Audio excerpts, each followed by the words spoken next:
They floated down the river, he explained to his son the various objects which they passed, told him the manner in which the fishermen in their high boats made of wooden planks bound together by rushes, or in smaller crafts shaped like punts formed entirely of papyrus bound together with bands of the same plant, caught the fish, pointed out the entrances to the various canals, and explained the working of the gates which admitted the water, gave him the history of the various temples, towns, and villages, named the many waterfowl basking on the surface of the river, and told him of their habits and how they were captured by the fowlers.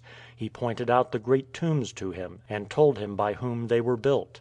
"The largest, my son, are monuments of pride and folly. The greatest of the pyramids was built by a king who thought it would immortalize him, but so terrible was the labor that its construction inflicted upon the people that it caused him to be execrated, and he was never laid in the mausoleum he had built for himself. You see our custom of judging kings after their death is not without advantages. After a king is dead the people are gathered together and the question is put to them, 'Has the dead monarch ruled well?' If they reply with assenting shouts, he is buried in a fitting tomb which he has probably prepared for himself, or which his successor raises to him; but if the answer is that he has reigned ill, the sacred rites in his honor are omitted, and the mausoleum he has raised stands empty forever.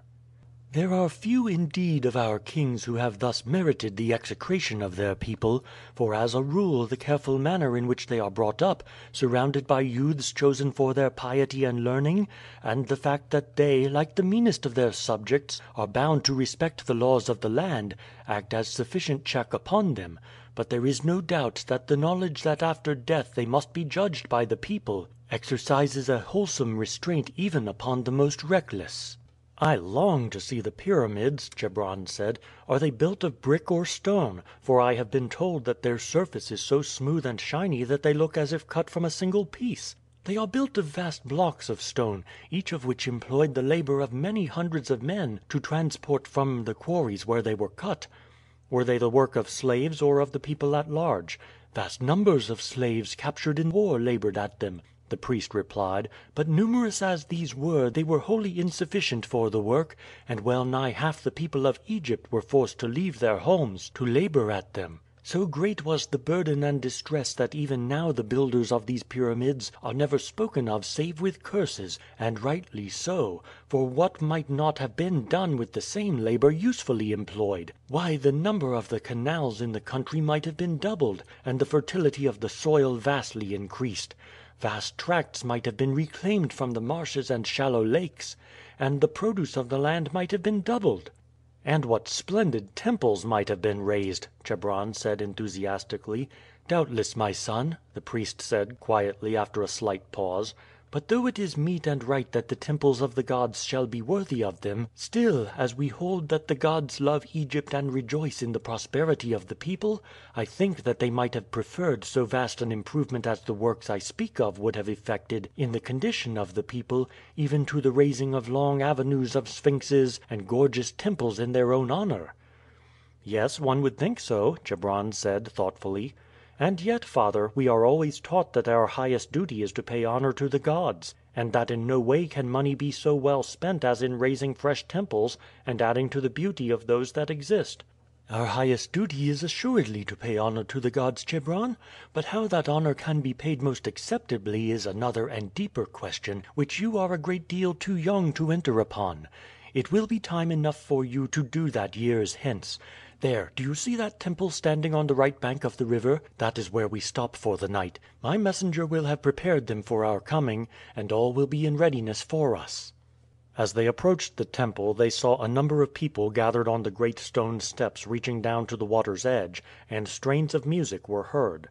On landing Ameres was greeted with the greatest respect by the priests all bowing to the ground, while those of inferior order knelt with their faces to the earth, and did not raise them until he had passed on.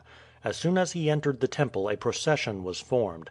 Priests bearing sacred vessels and the symbols of the gods walked before him to the altar, a band of unseen musicians struck up a processional air, priestesses and maidens, also carrying offerings and emblems, followed Ameres. He naturally took the principal part in the sacrifice at the altar, cutting the throat of the victim, and making the offering of the parts specially set aside for the gods. After the ceremonies were concluded the procession moved in order as far as the house of the chief priest. Here all again saluted Ameres, who entered, followed by his son and attendants. A banquet was already in readiness. To this Ameres sat down with the principal priests, while Chebron was conducted to the apartment prepared for him, where food from the high table was served to him.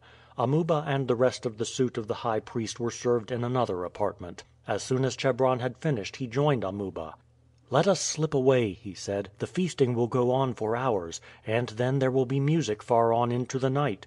My father will be heartily tired of it all, for he loves plain food, and thinks that the priests should eat none other. Still, as it would not be polite for a guest to remark upon the viands set before him, I know that he will go through it all.